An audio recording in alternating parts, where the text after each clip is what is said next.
오늘은 제가 읽었던 책들 소개를 좀 해드리겠습니다. 이 증권투자상담사를 공부할 때 이게 중고책이었습니다. 그래서 이 전 분이 이렇게 공부를 했던 내용이 있는데 저도 굉장히 이 공부를 열심히 했던 것 같아요. 제 학과가 아니다 보니까 굉장히 어려웠습니다, 내용이. 그래서 그 내용을 습득하는데 굉장히 오랜 시간이 걸렸고, 뭐 자료를 보여드리겠지만 처음 시험에서 52점으로 탈락을 했어요. 불합격을 한 거죠. 그러니까 60점을 넘어야 되고, 과목별로 4과목이 있는데, 지금 4권이죠.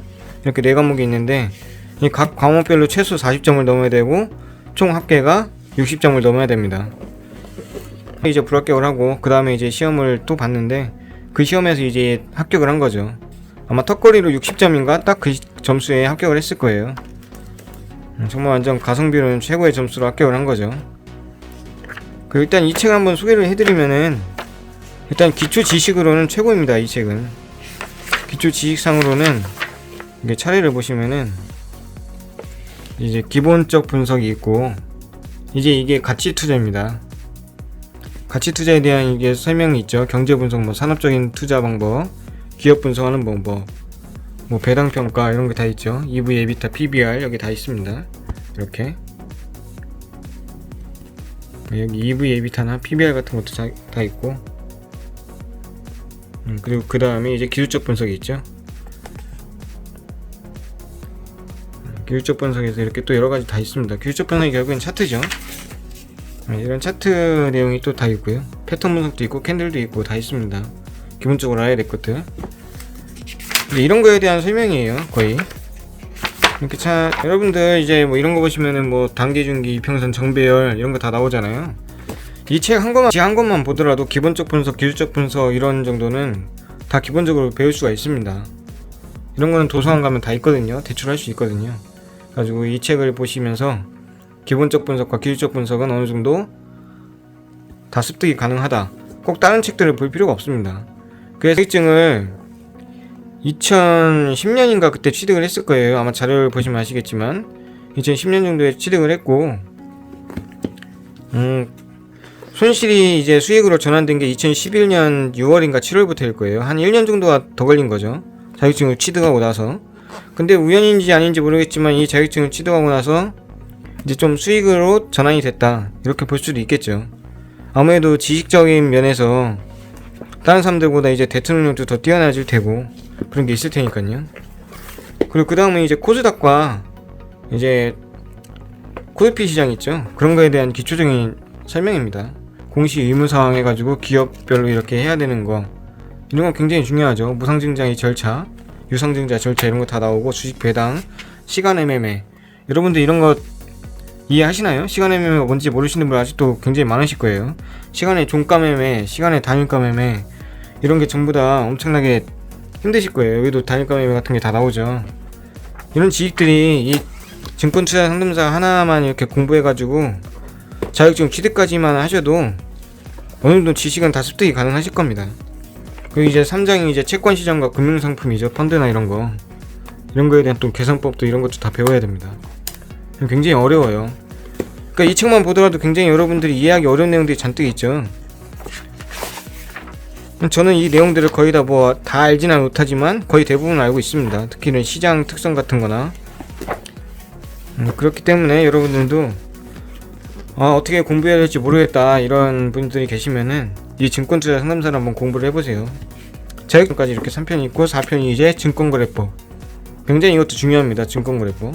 금과 및 규정도 중요하고, 이 책이 굉장히 두껍습니다. 법 관련인데 다른 책들 이렇게 비교해보면 4권인 이 증권거래법이랑 금과 및 규정, 증권세제법 이런 게 굉장히 내용이 많고 힘들어요.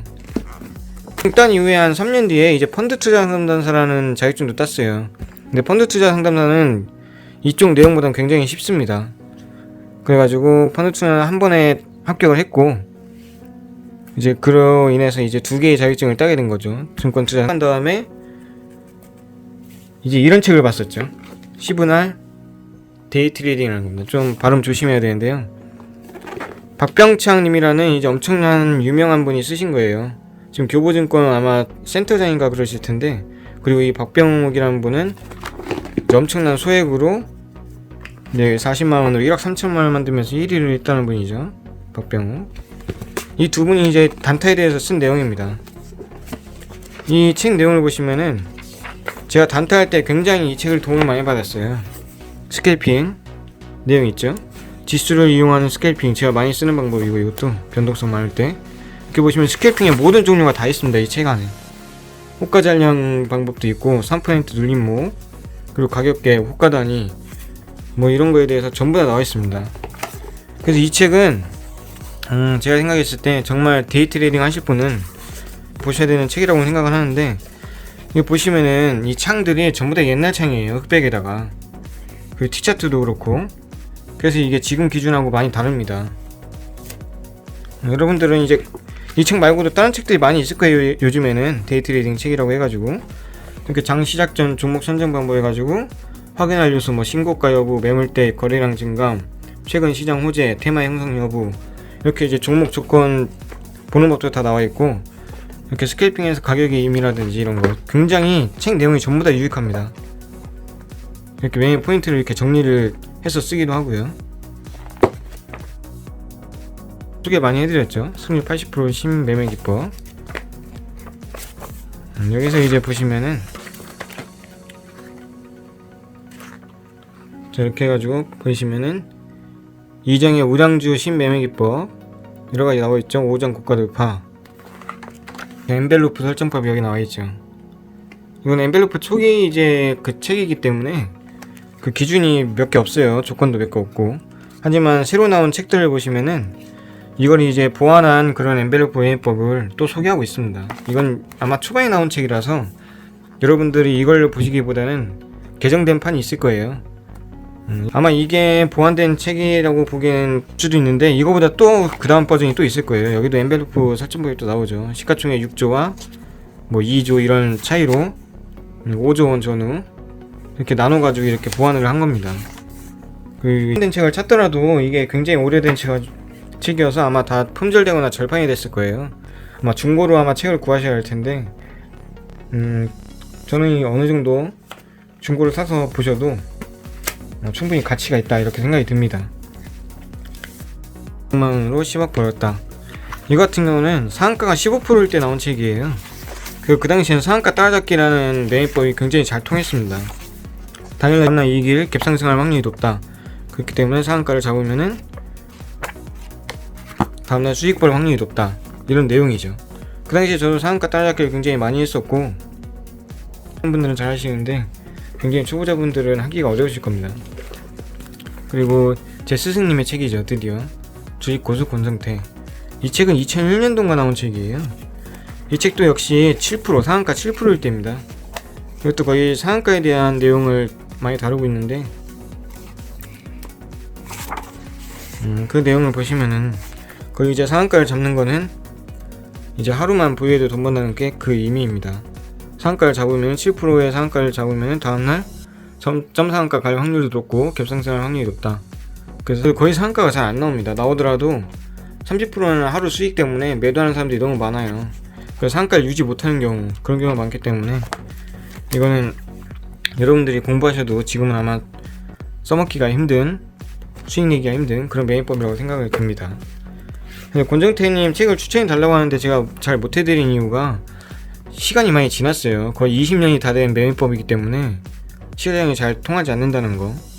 그래도 그 다음에 이제 제가 굉장히 아끼는 책입니다. 차트 패턴이라는 책인데 외국저서예요. 외국에서 만들어진 책이라서 우리나라랑 좀 차이가 있습니다. 이렇게 보시면은 각 패턴별로 확률이 다 나와요. 이 뒤쪽 보시면은 각 패턴 설명들이 나오고 이렇게 보죠. 이게 순위로 깃발령은 9%, 깃발령이 제일 높죠. 순위도 1위입니다. 옆에 보시면은 이게 높고 좀이란 깃발령이라는 거를 설명도 다 해주고, 손절은 어느 정도로 잡아라 이런 설명도 있고. 하지만 중요한 것은 이 책보다 한국에서 이게 또 맞춤형으로 나온 게 있어요. 그게 얼마 전에 제가 리뷰를 한 매트릭 스튜디오라는 책이죠. 교수님께서 이렇게 하신 건데, 이 차트 패턴을 좀 참고를 하신 것 같아요. 내용을 보다 보니까. 그래서 한국 버전으로 이렇게 하셨는데, 확실히 그 책을 또 제가 읽어보니까 여러분들이 이 차트 패턴도 굉장히 좋은 책인데 그 매트릭스 스튜디오 먼저 읽어보시고 그 다음에 차트 패턴 이렇게 읽어보시는 걸로 그렇게 하시는 게 좋을 겁니다. 하지만 내용이 굉장히 어렵습니다. 내용만 보셔도 역지정가 주문 이렇게 해가지고 변동성 손실 제한 주문 이런 거 아시나요? 잘 모르시죠? 이런 걸 다 아셔야 되는데 이걸 아시려면은 굉장히 다 어려운 내용들이에요. 초보자분들 아마 하시기에는 공부를 좀 많이 하신 상태에서 이 책을 보셔야 되지 않을까 이런 생각이 듭니다. 그래서 제일 중요하다고 보는 책은 이 차트 패턴 그리고 한국 버전의 매트릭스 스튜디오. 왜 그러냐면은 확률로 계산한 겁니다. 확률로. 주식시장은 확률이에요. 어떤 종목을 매수하더라도 홀짝 게임처럼 50% 상승하고 50% 하락하는 종목을 매수할 수는 없잖아요. 그리고 그 부분에서 매수했을 때 상승 확률이 70% 이상 나오더라, 80% 이상 나오더라. 그러니까 10개 종목에서 7개, 8개가 상승해서 먼저 3%에 닿느냐, 수익 3%에 닿느냐, 아니면 손절 3%에 닿느냐, 그걸 계산했을 때 3%에 먼저 닿는 종목들이 있고 마이너스 3%에 먼저 닿는 종목들이 있잖아요. 그럼 최소 10개 종목 중 한 7개, 8개는 플러스 3%에 닿아야 되고 그래서 팔려야 되고 나머지 2-3개는 마이너스 3% 손절된다 해도 7개가 수익 그리고 3개가 손실. 그럼 결과적으로는 수익이죠. 그런 식으로 이제 확률로 싸움을 하게 되는 겁니다. 주식시장은. 그런 거에 대한 통계를 다 내고 있기 때문에 이 차트 패턴이랑 책과 한국 버전의 그 매트릭스 스튜디오라는 책, 문병로 교수님이 쓰신 그 책을 전 그래도 추천하는 편이에요. 실제 매매에 있어서는 뭐 이런 시그널 데이 트레이딩 같은 거 데이 트레이딩 하실 분은 이게 굉장히 중요한 책이기도 하지만 일단 가치관이 딱 정립이 되셔야 됩니다. 어떤 가치관이냐면은 주식은 확률 게임이다. 그 가치관이죠. 그게 일단 정립이 되셔야 주식시장에서 어떻게 해야 돈을 벌 수 있는구나. 그리고 이제 매매법도 정립을 할 수가 있고 원칙을 셀 수도 있고 어떤 매수법을 써야 되는지 어디서 매도하고 어디서 손절해야겠다 이런 원칙을 세울 때 굉장히 중요하기 때문에 이 확률로 접근을 해야 합니다. 그래서 제가 추천하는 책은 한국 버전에서는 매트릭스 스튜디오 그걸 제일 먼저 추천하고요. 그 다음에 차트 패턴. 분명히 말씀드리는 거는 초보자분들에게는 굉장히 어려운 책이에요. 내용이. 그래서 어느 정도 기초 지식을 채우신 다음에 읽으셨으면 좋겠다. 제일 중요히 어떻게든 공부를 하셔가지고 이 험난한 시장에서 살아남으셨으면 좋겠습니다.